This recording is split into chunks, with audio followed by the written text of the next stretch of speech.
Mr. Steve Harvey, the chairman of Melt Holdings, together with the CEO, Mr. Oasis Zara. I hope I got that correct. Thank you very much. With that, Mr. President, I'd like to essentially hand over to the Honorable Minister of Tourism to begin the opening remarks and before getting the colleagues to introduce themselves and the subject matter today. Thank you.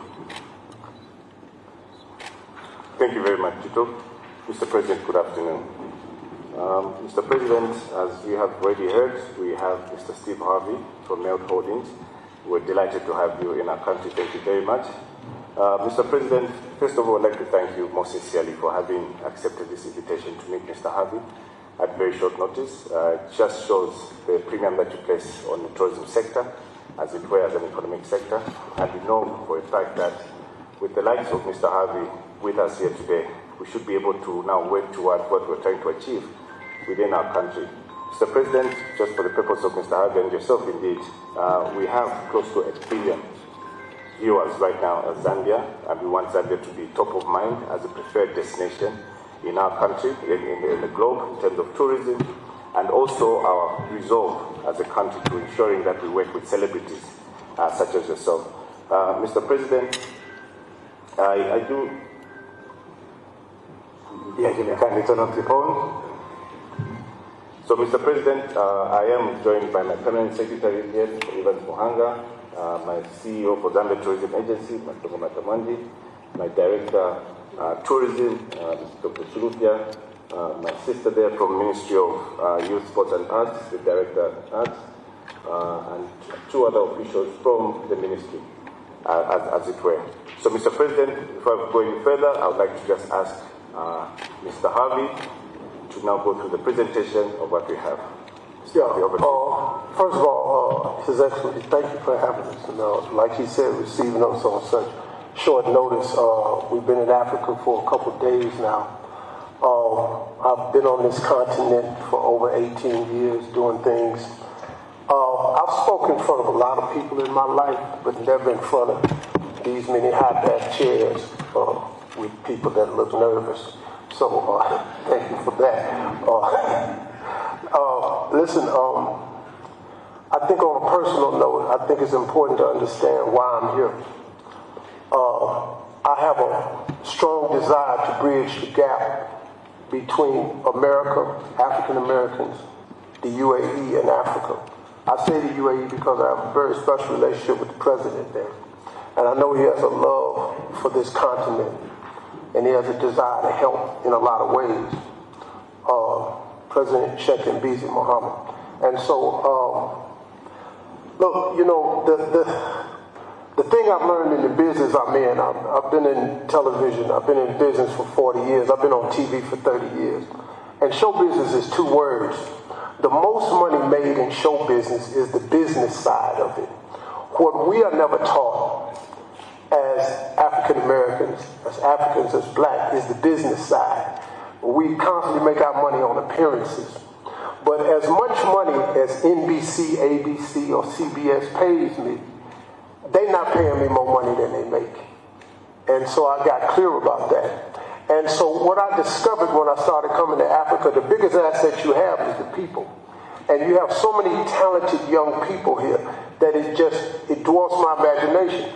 So what I did was, 6 years ago, I became the first celebrity ever from America to bring a hit television show to the continent of Africa against all odds. All of them told me not to do it. It's too much crime, it's too much corruption, and you cannot win. I said, you don't know these people. So I did it. I brought Family Feud to Africa. I brought it in South Africa. I bought it in Ghana, and I just recently taped the season for Botswana.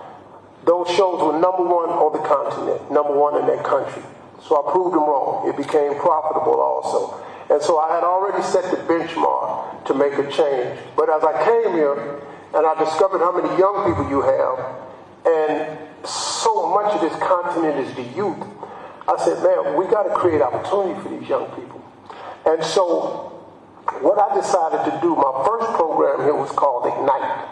And what I did was, I went to a country who had a small television business, hardly no radio business. And I said, listen, why don't you start showing these young people the business? So I created a program. I have a slide here for it. It's called Ignite.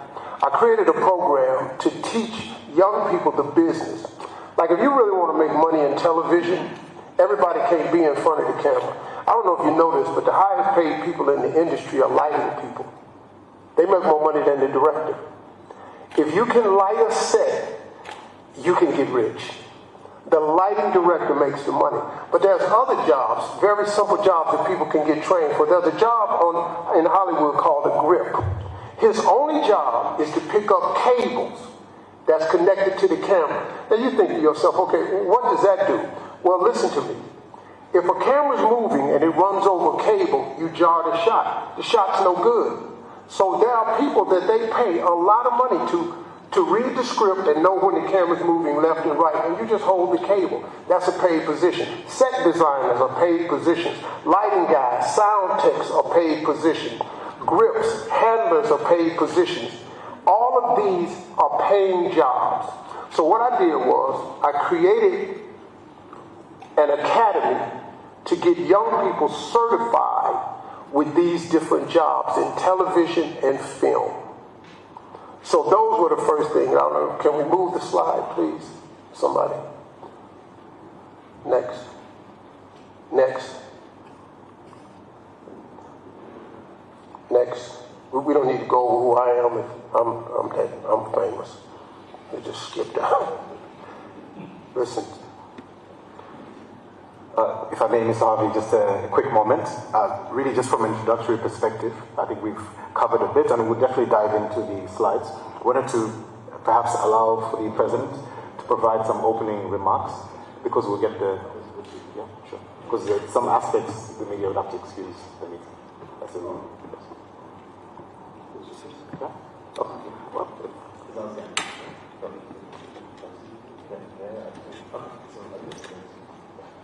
I think what we'll do, before the media excuse the meeting, Mr. President, we'd like to allow, first and foremost, for you to essentially begin your opening remarks.